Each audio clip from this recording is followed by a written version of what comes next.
ఎన్నికల ముందు కూడా పవన్ కళ్యాణ్ గారు పదే పదే అనేక అబద్ధాలు చెప్పారు. ఎన్నికల తర్వాత కూడా అలాగే అబద్ధాలు చెప్తున్నారు.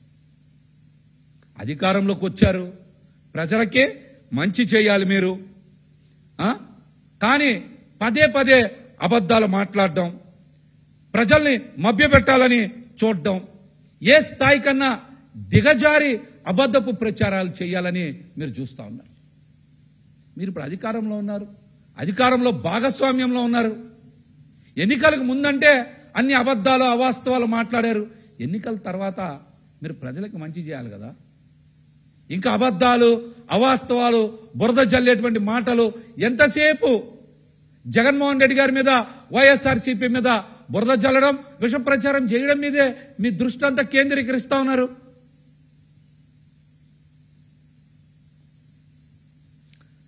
మనందరికీ కూడా తెలుసు, సుగాలి ప్రీతి అనేటువంటి ఒక బాలికకి 2017లో అమ్మాయి రేప్కి గురై హత్య గావించబడిందని. ఆ కేసు జరిగింది 2017లో. కానీ పవన్ కళ్యాణ్ గారు 2019 నుంచి 2024 వరకు వైఎస్ఆర్సీపీ ప్రభుత్వం మీద అనేక ఆరోపణలు, అబద్ధాలు, అవాస్తవాలు ప్రచారం చేశారు. ఈ కేసులో చాలా మందికి పూర్వపరాలు తెలియక పవన్ కళ్యాణ్ గారు చెప్పినటువంటి అవాస్తవాల్ని కొంతవరకు విశ్వసించారు కూడా.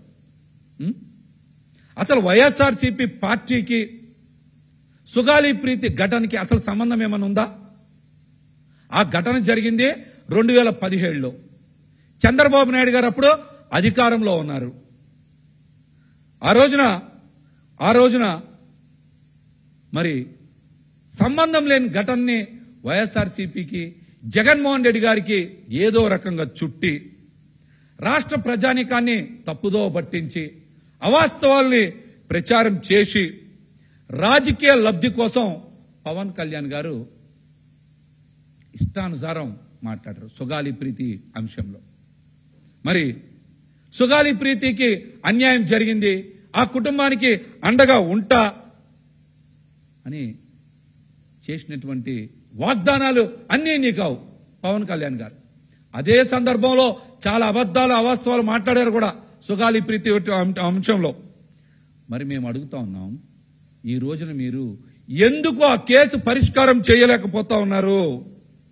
రాష్ట్రంలో అధికారంలో మీరే ఉన్నారు కదా, కేంద్రంలో అధికారంలో మీరే ఉన్నారు కదా, ఇప్పుడు మిమ్మల్ని ఎవరు అడ్డుకుంటున్నారు?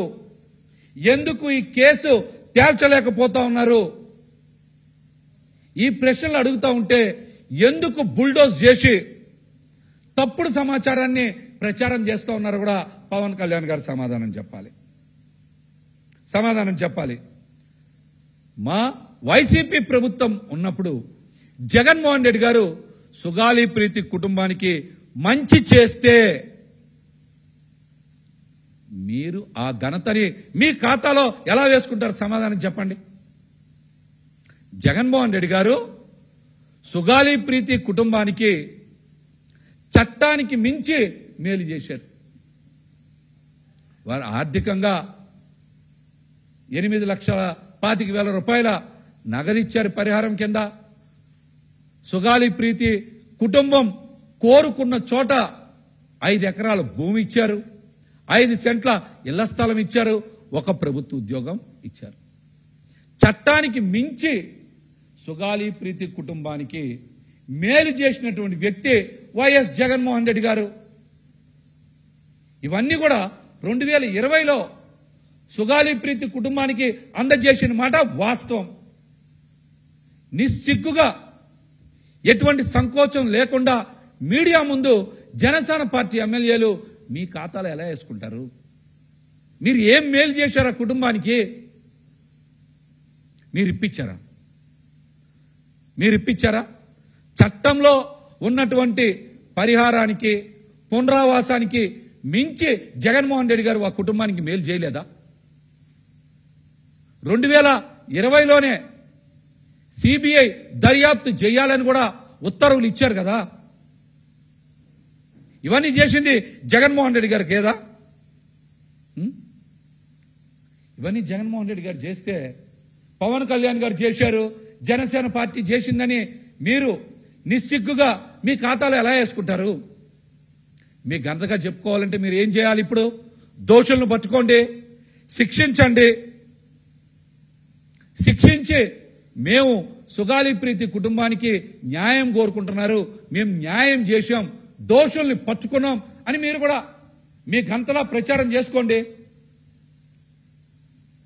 మీరు ఇప్పుడు ఆ కేసుని ఎందుకు తేల్చలేకపోతా ఉన్నారు? ఎవరు అడ్డుపడుతున్నారు? ప్రభుత్వం మీది, పోలీస్ మీది, కేంద్రం మీది, సిబిఐ మీది, చివరికి వ్యవస్థలన్నీ మీయే కదా. మరి కేసుని మీరు ఎందుకు తేల్చలేకపోతా ఉన్నారు? మీకు ఎవరు అడ్డుపడతా ఉన్నారో కూడా పవన్ కళ్యాణ్ గారు సమాధానం చెప్పాలి. పవన్ కళ్యాణ్ గారు సమాధానం చెప్పాలి. ఈ కేసు టీడీపీ హయాంలో జరిగింది కాబట్టి చంద్రబాబు నాయుడు గారికి ఇబ్బందులు వస్తాయనా మీరు ఈ కేసుని పక్కదారి పట్టించే ప్రయత్నాలు చేస్తూ ఉన్నారు పవన్ కళ్యాణ్ గారు? మళ్ళీ కొత్త ఆరోపణలు చేసి ప్రజల్ని పక్కదారి పట్టించేలాగా డిఎన్ఏలు మార్చేశారని చెప్పి వైసీపీ ప్రభుత్వం మీద బురద జల్లేలా వక్రీకరించి మాట్లాడుతూ ఉన్నారు.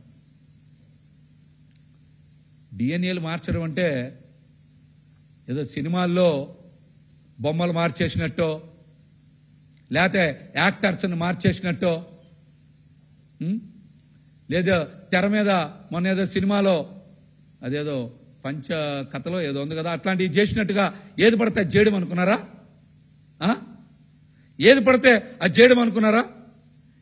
డిఎన్ఏలు మార్చేటువంటి పరిస్థితి 2017 నుంచి 19లో చంద్రబాబు గారి ప్రభుత్వ హయాంలోనే జరిగి ఉంటుంది. అది మీరు ఎందుకు ప్రశ్నించట్లా ఆ విషయాన్ని?